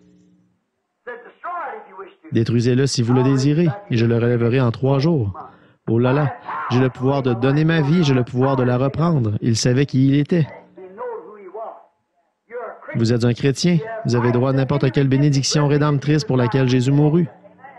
Tout cela vous appartient, cela a déjà été payé, vous n'avez qu'à le croire, pas à l'imaginer, mais à le croire, et vous devez savoir que cela vous appartient et que vous pouvez le confesser. Oh, c'est ça la foi victorieuse, savoir cela. Il savait que cela arriverait. Il pouvait prédire que cela arriverait parce qu'il savait que cela arriverait. Et quoi qu'il ait prédit, cela arrivait. Maintenant, regardez. Quoi qu'il ait dit, Dieu l'honorait. Pensez-y. Quoi que Jésus ait dit, Dieu le faisait s'accomplir. Ainsi, il savait que ces paroles étaient les paroles de Dieu. Maintenant, regardez. Ce passage de l'Écriture nous est présenté à nouveau. Si vous dites à cette montagne, « Oh là là! » Je le laisse pénétrer un peu, vous voyez, parce que nous allons avoir une ligne de prière. Nous congédierons l'assemblée, ceux qui doivent partir, et nous prierons pour les malades. Regardez, il savait qu'il plaisait à Dieu. Il savait qu'il n'y avait rien de répréhensible dans sa vie. Dieu avait déjà témoigné de cela lorsqu'il dit « Celui-ci est mon Fils bien-aimé en qui j'ai trouvé mon plaisir. Écoutez-le. Celui-ci est mon Fils bien-aimé en qui j'ai trouvé mon plaisir, dit-il le jour de son baptême. J'ai trouvé mon plaisir à faire ma demeure en lui et rien ne peut le condamner. Maintenant, quand le même Dieu vient à vous et qu'il trouve son plaisir à habiter en vous et trouve son plaisir à honorer votre parole, votre décision, quelle fut la décision de Josué? « Soleil, arrête-toi. » Et il s'arrêta. Amen. Certainement. Quelle fut la décision de Moïse? Il leva son bâton sur une rivière comme cela et réclama qu'elle s'ouvre. Et elle s'ouvrit.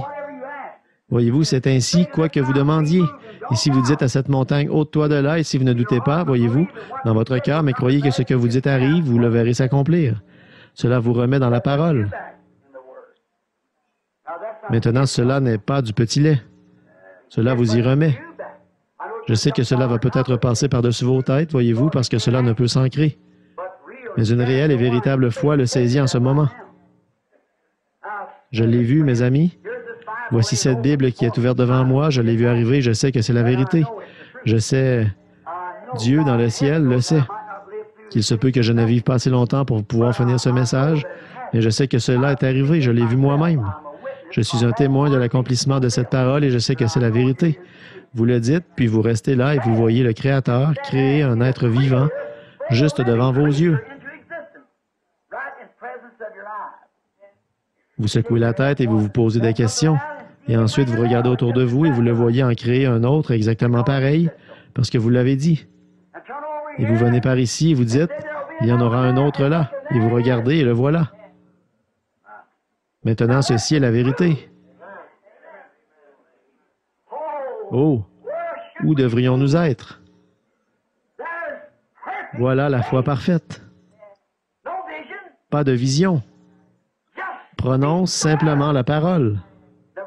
Je n'ai jamais vu l'écureuil. Il a simplement prononcé ce certain passage de l'Écriture et ce qu'il était, et dis-le et ne doute pas, et ce que tu as dit sera là. Et j'ai pris Dieu à sa parole et il était là. C'est vrai.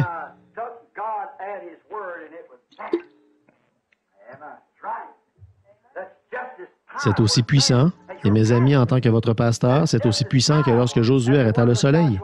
Parce que le soleil était déjà là, les éléments se déplaçaient, il arrêta leur mouvement. Mais ici, il a apporté quelque chose qui n'était pas là. Il a créé. Je suis si content de connaître le Dieu qui peut un jour prendre la poussière de la terre et, sans qu'il n'y ait rien, me rappeler de nouveau à la vie après que j'ai été enterré dans la tombe. Oh là là, c'est cela. Ma foi regarde en haut vers toi. Toi, agneau du calvaire. Si vous le dites et si vous ne doutez pas, mais croyez que ce que vous dites arrive, vous le verrez s'accomplir. Voyez-vous, croyez que cela arrivera. David, dans le psaume, parla de lui. Et avec cette foi, il prit sa puissance et s'occupa des autres. Il ne la garda pas seulement pour lui-même, mais avec elle, il s'occupa des autres. Il fit aussi l'impossible pour sauver les autres et il peut faire la même chose maintenant. Il a promis la même foi aux croyants dans sa parole et Jean, comme il l'a dit dans Jean 14:12, Marc 16 et aussi dans Marc 11:23, que nous venons de lire. Maintenant, regardez, il nous est apparu sous la même forme que dans l'Ancien Testament et que dans le Nouveau Testament.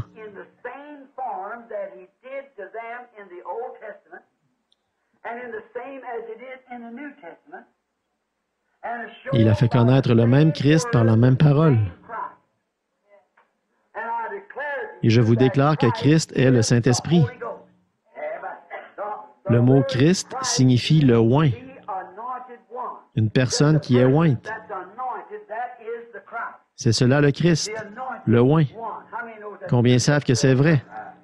C'est le oint. Il est dit qu'il y aurait un homme qui serait oint. Oint de quoi?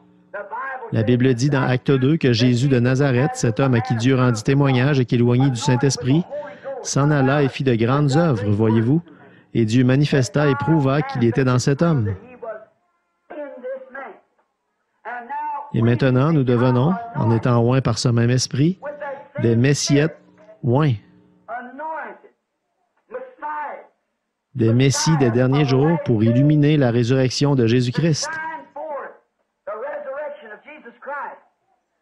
et montrer qu'il n'est pas mort, mais qu'il est dans son peuple, sous la forme du Saint-Esprit,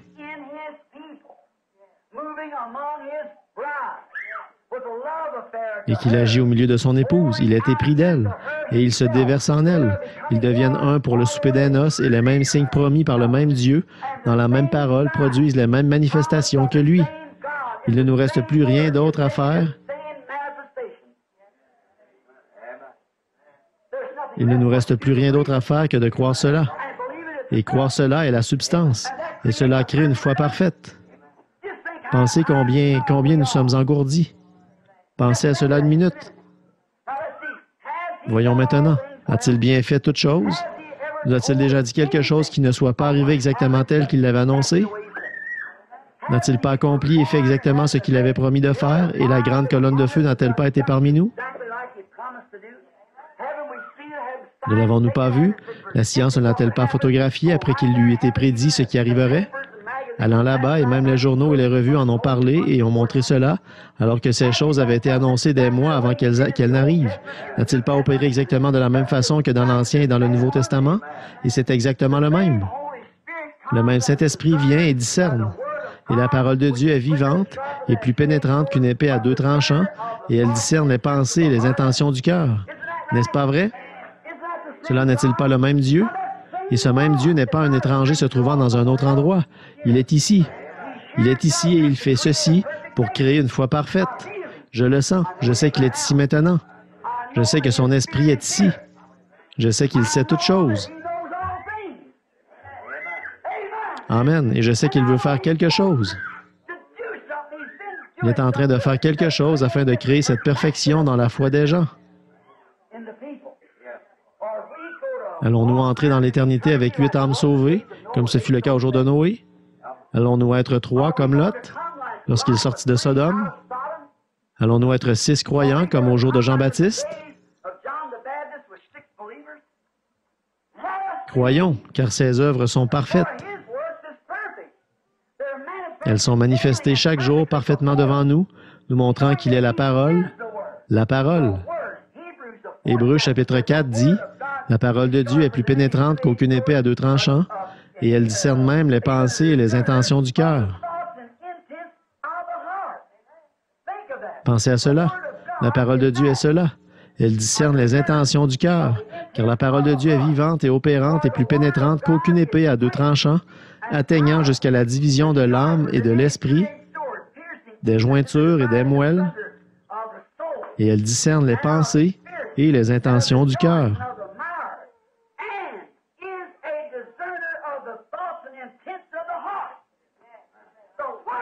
La parole faite chair. Alléluia. La parole opérant dans la chair humaine par des signes physiques, par des signes matériels, par des signes scripturaires, parfaitement, pour vous amener à une foi parfaite pour un enlèvement parfait. Pourquoi ne pouvons-nous pas le regarder? Ce n'est pas un mystique. Le diable a mis toutes les choses du monde devant vous pour essayer de vous faire, pour vous empêcher de croire cela. Il interviendra dans une réunion, il essaiera de jeter tout ce qu'il peut devant vous. Débarrassez-vous-en. La Bible dit: levez-vous et secouez-vous, pincez-vous. Son esprit est ici, il vous connaît.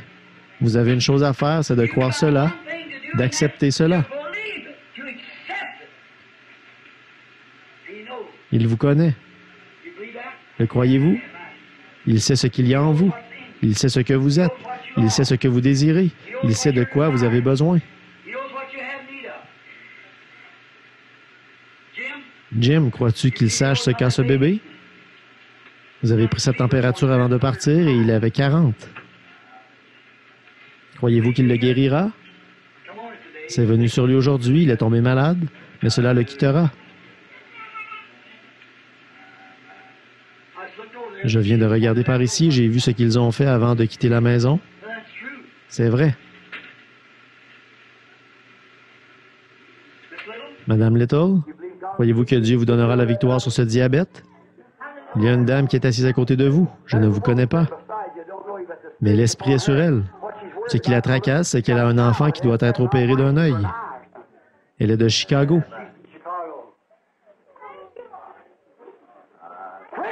Vivante, opérante. Plus qu'aucune épée à deux tranchants. Et elle discerne, qu'est-ce? La parole. Croyez-vous cela? Certainement. Il y a une dame qui est assise juste là, dans la rangée suivante. Vous venez d'être opéré de l'œil, et cela n'a pas trop bien réussi. Mais si vous le croyez, cela ira bien pour vous, le croyez-vous? Très bien, vous pensiez à cela. Madame Peckinpah, ce n'est pas pour vous. C'est pour ce petit-fils qui est assis ici. Vous priez pour cela, mais croyez-vous que Dieu le guérira? Vous croyez que Dieu peut me dire ce qui ne va pas pour lui? Les docteurs ne le savent pas. Non, c'est vrai. Ses poumons sont congestionnés. C'est vrai. Il a une maladie du sang. C'est correct. Vous êtes un peu troublé au sujet de le laisser aller à l'école ou non? Vivante, opérante plus qu'aucune épée à deux tranchants. Je vois une femme qui vomit sa nourriture. Elle est quelque part. Laissez-moi reconnaître son visage.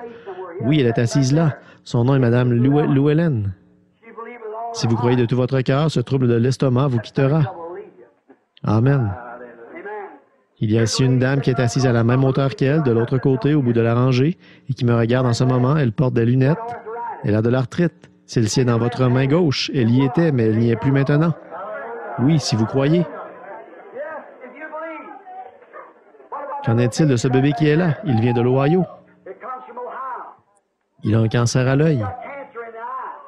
Croyez-vous que Dieu le guérira? Il le fera si vous le croyez. Voyez-vous? Ashland, Ohio. Croyez-vous maintenant que Dieu le guérira? Il le fera. Qu'est-ce? Opérante, vivante, plus qu'aucune. La dame qui est ici, quelque chose l'a frappée. Elle souffre de son épaule. C'est vrai, est-ce vrai? Très bien, croyez, cela vous quittera, voyez-vous. La parole de Dieu discerne les pensées et les intentions du cœur. Maintenant, il n'y a pas de carte de prière dans ce bâtiment. Personne n'a distribué de carte de prière. Nous ne les utilisons pas ici, c'est simplement pour garder l'ordre. Voulez-vous que l'on prie pour vous? Combien désirent que l'on prie pour eux pendant que la parole est manifestée dans la chair? Que cette rangée ici se lève et s'avance de ce côté. Que premièrement, cette partie vienne ici, ceux qui désirent que l'on prie pour eux. Ensuite, après cela, je désire que cette partie ici vienne derrière eux. Ensuite, quand ils auront passé, que cette partie ici vienne. Vivante, pénétrante. Plus, une épée à deux tranchants pourrait-elle faire cela? Non, monsieur. Mais la parole de Dieu peut le faire. Pourquoi? Parce que c'est la parole de Dieu. Maintenant, le croyez-vous? Le grand médecin. Où est cette sœur qui vient du Tennessee? Sœur Ungren. Downing? Le grand médecin est proche maintenant. Je n'oublierai jamais ce qui arriva à Fort Wayne ce soir-là lorsque cette jeune Amish, ou Duncard, qui est assise là, joua le grand médecin est proche maintenant. Quand elle entendit que ce petit garçon était guéri, elle fit un saut. Le Saint-Esprit tomba sur elle, sa jolie chevelure glissa sur ses épaules, et le piano ne manqua pas une note. Le grand médecin est proche maintenant. Le compatissant Jésus. Une puissance surnaturelle faisait bouger les touches du piano et cela jouait. Le grand médecin est proche maintenant. Regardez, croyez-vous? Vous devriez le faire. Maintenant, souvenez-vous, lorsque vous passez, cependant, si vous ne le croyez pas, ne venez pas. Restez assis, dites, je ne vais pas m'avancer sans conviction. Je viens en le croyant fermement. La Bible dit, ces signes suivront ceux qui auront cru.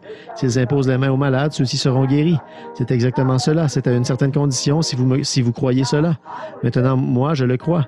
Dieu vous a prouvé que je croyais cela. Voyez-vous, il manifeste sa parole pour montrer que c'est sa parole. L'accomplissement de l'Écriture le démontre. Maintenant, croyez cela quand vous passerez par ici. Voulez-vous le faire? Et alors que je vous impose les mains, c'est exactement ce que la Bible a dit. As-tu ici l'huile pour l'onction, Frère Neville? Prends-la et viens de l'autre côté, accomplissons l'Écriture. Viens de ce côté et oint chaque personne alors qu'elle passe, et nous prierons pour elle. Maintenant, afin que je sois sûr que j'ai la prière de la foi pour chacun de vous, que tous ceux qui sont des croyants posent leurs mains sur quelqu'un d'autre. Étendez votre bras et croisez vos mains les uns sur les autres. C'est là que nous allons découvrir quelque chose en quelques minutes. Je verrai ainsi combien mon Église a avancé dans ce que nous croyons. Je désire voir combien les gens sont avancés, combien ils sont prêts à prendre l'épée pour monter au front et dire, « Je te défie, Satan. Je te défie. Tu ne peux plus me faire douter. » Pourquoi ces choses sont-elles faites? Pour que les gens croient. C'est la parole. C'est cela qui vous montre que je vous prêche la vérité, la parole. La parole faite chair en vous. Devenue parole, devenue vie en vous, devenue vie en moi. Voyez-vous? Le grand médecin. Très bien, inclinons nos têtes maintenant. Seigneur Jésus, le grand médecin est proche maintenant. Tu es le médecin, j'ai prêché ta parole et ta parole a déclaré que tu étais ici et que tu es le même hier, aujourd'hui et éternellement et que tu ne peux faillir. Tu ne nous as jamais fait défaut, Seigneur. Et maintenant, puissent les bénédictions de Dieu reposer sur chacun de ceux qui ont leurs mains sur quelqu'un d'autre. Et alors que nous venons, ce sont des croyants et que nous les loignons d'huile, le pasteur et moi, et que nous les faisons passer par cette ligne, puissent-ils tous passer par ici avec la foi pour croire cela et savoir que le Dieu du ciel lui-même est présent. Puisse chacun se secouer. Peuvent-ils le faire 7 fois au moins, Seigneur? Fais que cela pénètre, Seigneur, une fois. Ouvre leurs yeux, Seigneur, afin qu'ils puissent voir ce qui se passe et afin qu'ils ne soient pas comme des aveugles qui chancellent, mais qu'ils voient la réalité de la présence d'un Jésus-Christ ressuscité.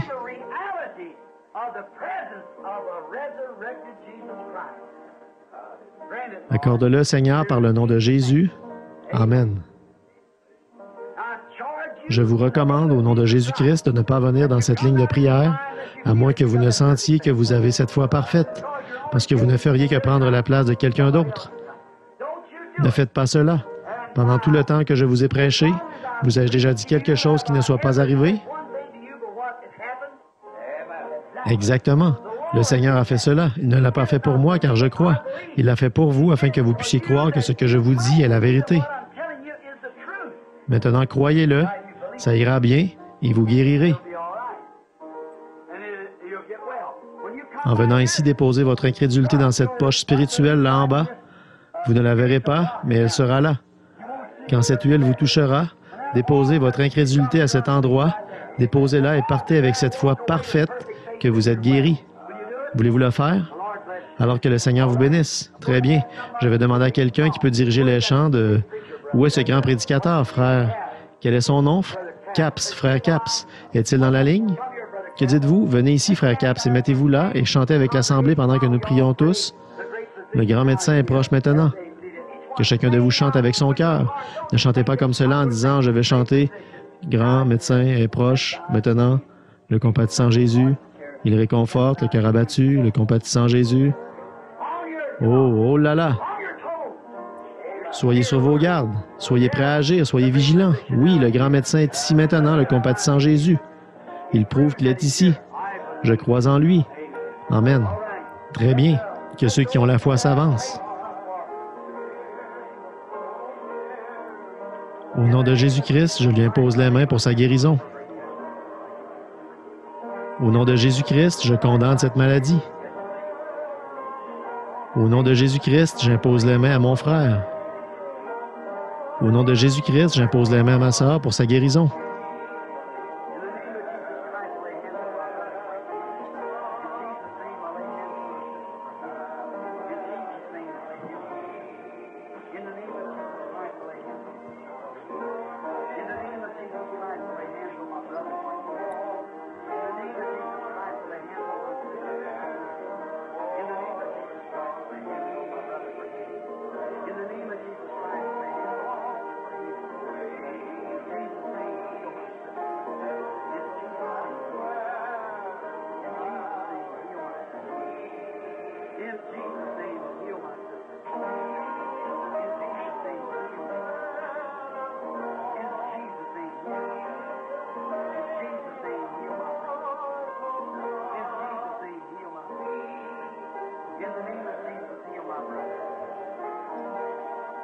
Au nom de Jésus-Christ, guéris mon frère.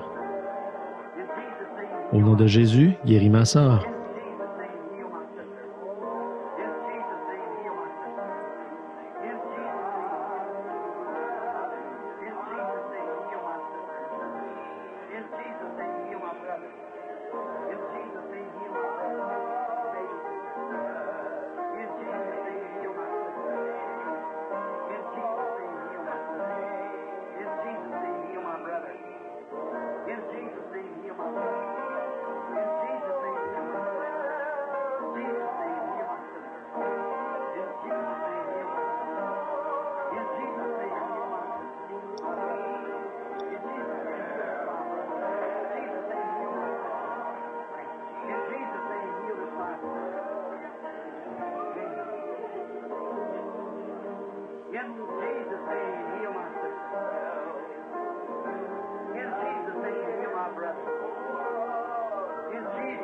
Au nom de Jésus, guéris cet enfant.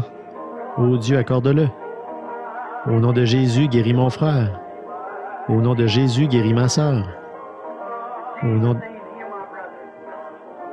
de Jésus, guéris ce petit garçon.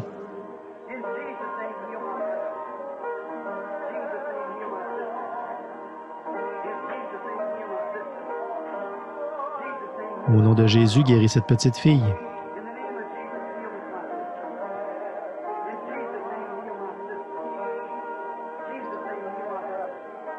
Au nom de Jésus, guéris mon frère.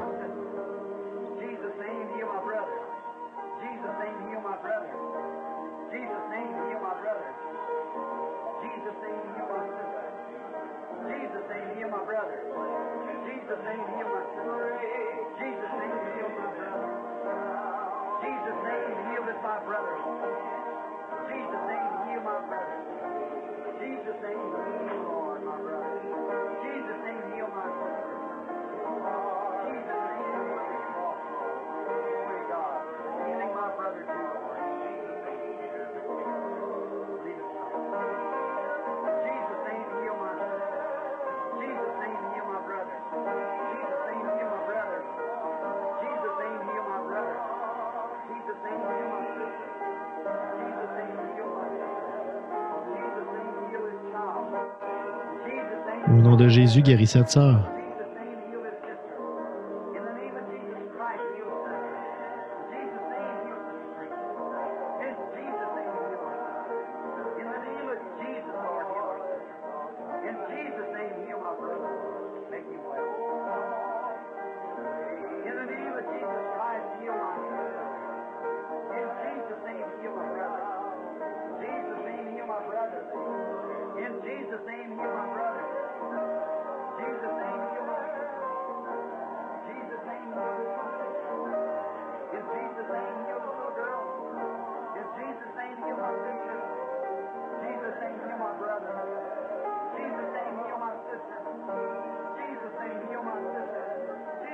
Au nom de Jésus, guéris cet enfant. Guéris l'enfant, Seigneur, au nom de Jésus.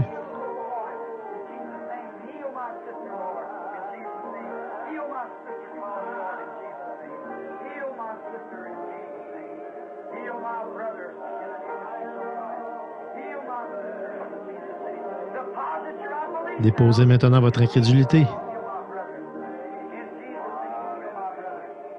Faites maintenant tomber votre incrédulité dans la boîte. Alors que vous passez par ici, prenez cette foi parfaite. Au nom de Jésus, accorde-le, Seigneur.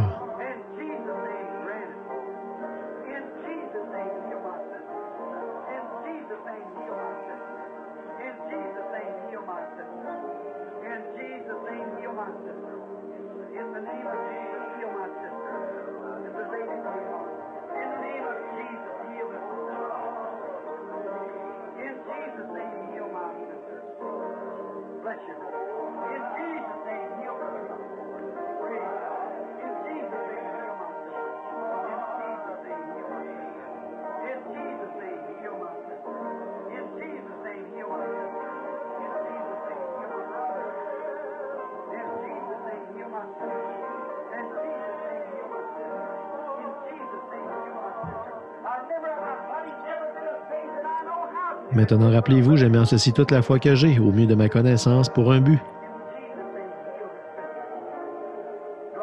Ô Dieu, j'impose les mains à ce bébé, il sera alors guéri au nom de Jésus.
Au nom de Jésus, accorde sa requête.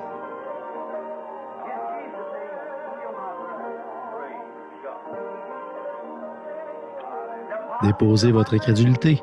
Venez maintenant en croyant. Dieu l'accordera. Venez en croyant cela et Dieu l'accordera. Je le crois. J'utilise toute la foi que j'ai, selon ma connaissance. Ils imposeront les mains aux malades et ils seront guéris.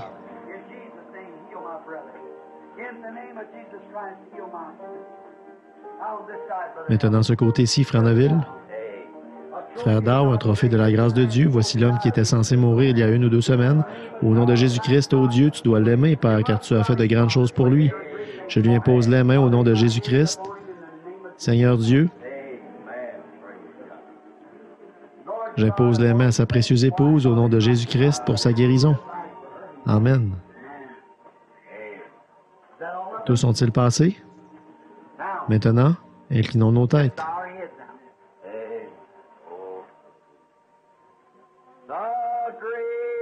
Le grand médecin est proche maintenant.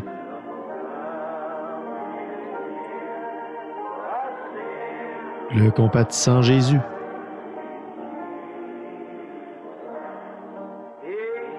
Il réconforte le cœur abattu. Oh, entendez la voix de Jésus.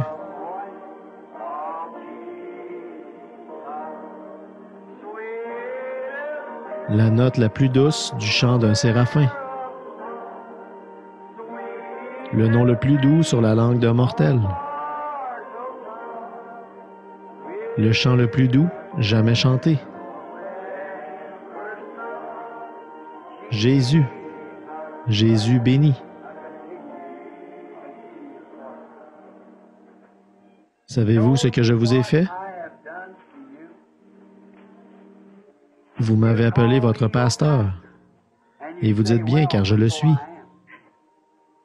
Si moi, en tant que votre pasteur, ai été identifié par Jésus-Christ comme faisant son œuvre, alors croyez ma parole.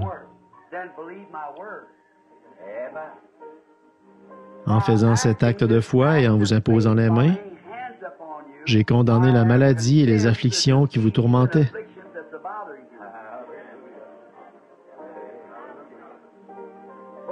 Croyez-le, ainsi vous recevrez la réponse. Peu importe ce que c'est, car toutes choses sont possibles à ceux qui croient. Et quand vous priez, croyez que vous recevez ce que vous avez demandé. Et je crois vraiment que je le reçois, et dans mon cœur, j'accepte chacune de vos guérisons.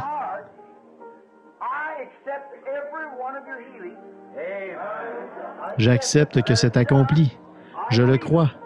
Je le crois avec tout ce qui est en moi. J'ai aussi posé mes mains sur ces mouchoirs qui sont là. J'ai surveillé cela de près. Je crois qu'ils produiront exactement ce que les gens ont demandé. Je le crois. Ceci entre dans ce troisième pool. Je le crois. Maintenant, je désire vous poser une question sincère à vous qui avez passé par la ligne de prière. Pouvez-vous réellement croire et sentir maintenant que quelque chose s'est passé en vous depuis que l'on vous a imposé les mains? Levez la main. Levez-les, le voilà. C'est ceci que nous attendions. Cela commence juste à s'épanouir maintenant, voyez-vous? Cela vient de commencer avec « j'ai fait ceci dans un but précis, j'ai fait ceci dans un but précis ». Je suis en train de préparer quelque chose, vous voyez, en prenant cette charge de foi et en retournant pour commencer et entrer afin d'élever en quelque sorte la foi dans un cadre que vous n'avez jamais remarqué auparavant. Pas une foi quelconque, mais une foi parfaite, édifiée ici, en dedans.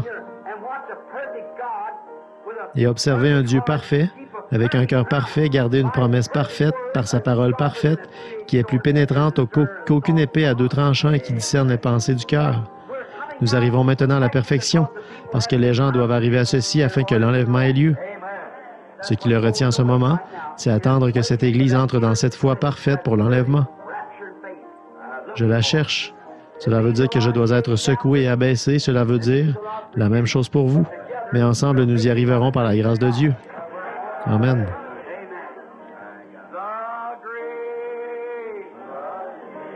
Le grand médecin est proche maintenant. Le compatissant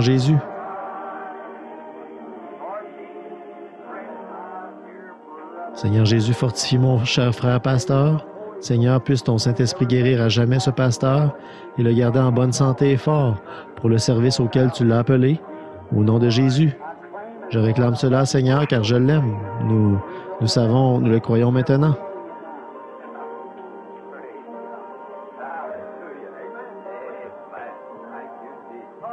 Le chant le plus doux jamais chanté. Jésus, Jésus béni.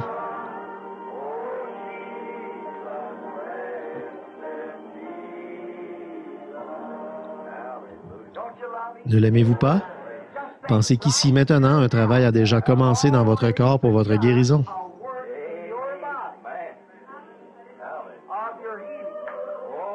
Parce qu'il a promis que cela arriverait. Et maintenant, avez-vous saisi ce que j'ai dit ce soir? En avez-vous trouvé la clé? Si vous dites à cette montagne, voyez-vous, ne doutez pas, mais croyez que ce que vous avez dit. Maintenant, regardez, en moins de 5 minutes, chaque main s'est levée, montrant ainsi qu'une œuvre avait commencé en eux présentement. Oh là là! Le voilà, c'est cela, qu'est-ce? La présence du grand médecin. Oh, levons nos mains vers Dieu et chantons-le de nouveau.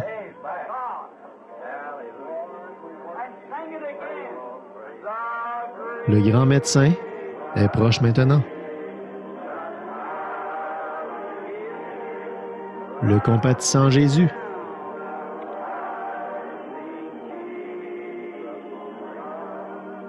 Il réconforte le cœur abattu.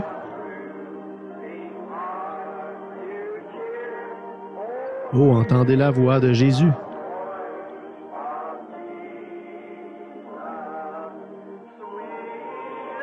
La note la plus douce du chant d'un séraphin. Le nom le plus doux sur la langue d'un mortel. Le chant le plus doux jamais chanté. Jésus, Jésus béni.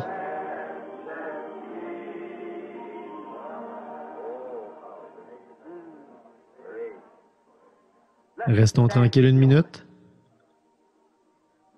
Adorons-le dans notre cœur. Pensez-y. Dieu, il est ici. Il est ici. Qui? Qui s'identifie comme étant la parole? Au commencement était la parole, et la parole était avec Dieu, et la parole était Dieu. Et la parole fut faite chair et habita parmi nous, le même hier, aujourd'hui et éternellement. La parole est plus pénétrante qu'aucune épée à 2 tranchants, et elle discerne même les pensées et les intentions. La raison pour laquelle vous êtes venu ici, dans quel but vous êtes ici, qui vous êtes. Elle a identifié que Jésus-Christ était le Messie. Et aujourd'hui, elle identifie qu'il est le même Messie hier, aujourd'hui et éternellement.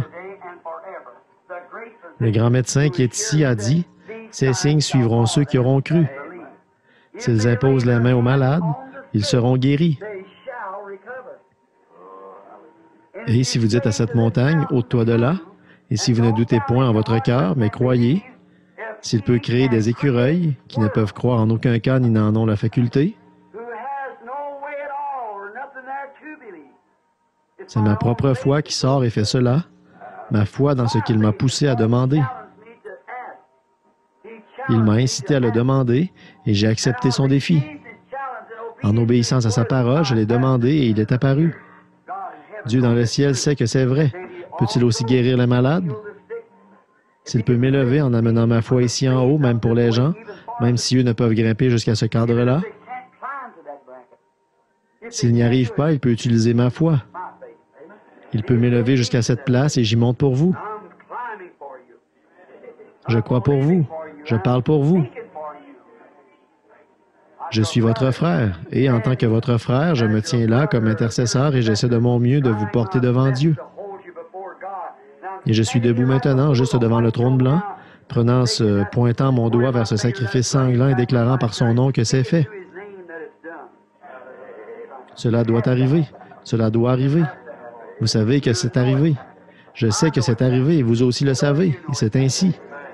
C'est vrai. Amen.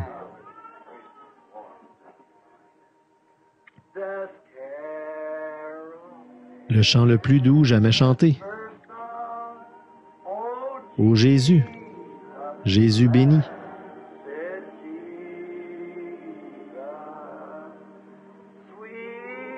La note la plus douce du chant d'un séraphin. Le nom le plus doux sur la langue d'un mortel.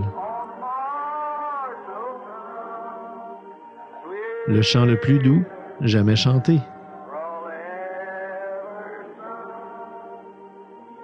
Jésus, Jésus béni. Et les démons nous étaient assujettis en ton nom, le nom le plus doux sur la langue d'un mortel. Les démons, ce nom qui ressuscite les morts, qui guérit les malades, qui purifie les lépreux, qui chasse les démons, qui fait des chrétiens. Il n'y a pas d'autre nom sous le ciel. Je vis, je baptise, je crois, j'adore dans ce nom. Oh, laisse-moi devenir une partie. Laisse-moi perdre mon moi et le retrouver, Seigneur, en toi. Ce nom, Jésus-Christ, le Messie oint. Laisse-moi me frayer un chemin à travers la boue de l'incrédulité afin de refléter la beauté de Jésus-Christ. Le même hier, aujourd'hui, éternellement. Maintenant que Dieu vous bénisse, quand vous reviendrez ici dimanche prochain, donnez le témoignage de votre guérison et de ce qui s'est passé cette semaine. Observez, voyez ce qui arrive. C'est terminé. Comment le savez-vous? Il m'a dit de le dire et je l'ai dit. C'est cela, c'est cela. C'est terminé. Je le crois.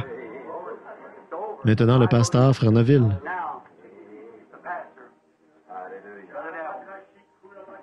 Juste un instant.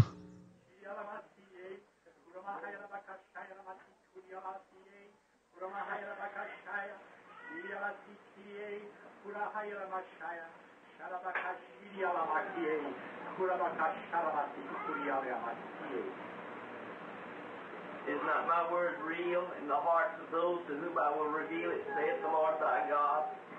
Yea, and is not my word sharp, even as I have spoken this night, yea, sharp as a two-edged sword? Yea, I say unto thee, my arm is not sharpened that I cannot heal, and yea, my ear is not dull that I cannot hear thy prayer, saith the Lord thy God. Yea, look ye unto me, and know that that shall be performed which I have promised unto thee, saith the Lord thy God. Yea, know ye, that the truth was spoken unto thee this night.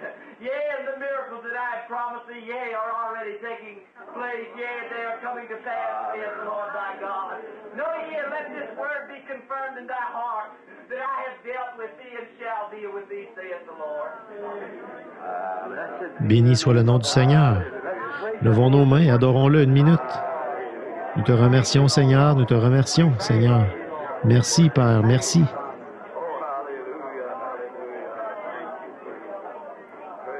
Maintenant, en tant que croyant, avez-vous remarqué la longueur du message et le rythme dans lequel cela a été dit? Et avez-vous observé l'interprétation faire de même? C'est cela.